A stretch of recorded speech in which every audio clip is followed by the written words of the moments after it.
మీరు రోడ్ల మీద తిరగలుగుతారా అని అడుగుతున్నా. 22 ఏళ్ల అధికారం ఉన్న పార్టీ తెలుగుదేశం పార్టీ. అదే తెలుగుదేశం పార్టీ అనుకుంటే ఒక్కరన్నా ఉండేవాడా ఈ రోజుకి?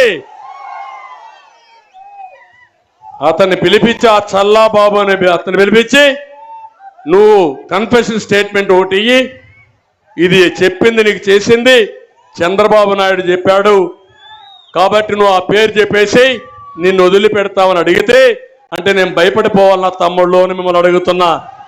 పారిపోమ్మంటారా అని మిమ్మల్ని అడుగుతున్నా. ఈ నిన్న ఈరోజు కుక్కల మారిగా మరుగుతున్నారు వీళ్ళు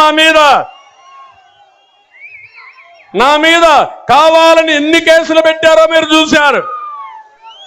నేను బయట వస్తే పోనీకుండా చేశారు. నేను బయట వస్తే కావాలని అవినీతి ఆరోపణలు చేశారు. కడాన రోడ్డు మీదకి వచ్చి ప్రజా సమస్యల్ని పోరాడితే నా మీద హత్యా ప్రయత్నం కేసు పెట్టి నన్ను అరెస్ట్ చేసుకోమని చెప్పా. దిక్కున్న దగ్గర చెప్పుకోండి, ఏం చేస్తావో చెయ్యి, నా ప్రజల కోసం అవసరమైతే ఎలాంటి త్యాగాలు చేయడానికి నేను సిద్ధంగా ఉన్నా. కాలవ శ్రీనివాసుల పైన కేసు పెట్టారా లేదా? ఇక్కడ కార్యకర్తల పైన కేసులు పెట్టారా లేదా? సైకో, చిన్న సైకో, మీ పని అయిపోయింది, జాగ్రత్తగా ఉండమని హెచ్చరిస్తున్నా. నేను ఒకటే పోలీస్ సోదరులు కోరుతున్నా, మీకు పూర్తిగా సహకరిస్తాం.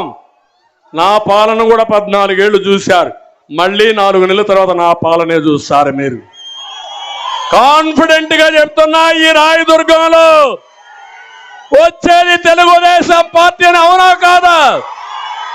అవునంటే గట్టిగా చెప్పండి చెప్పండి.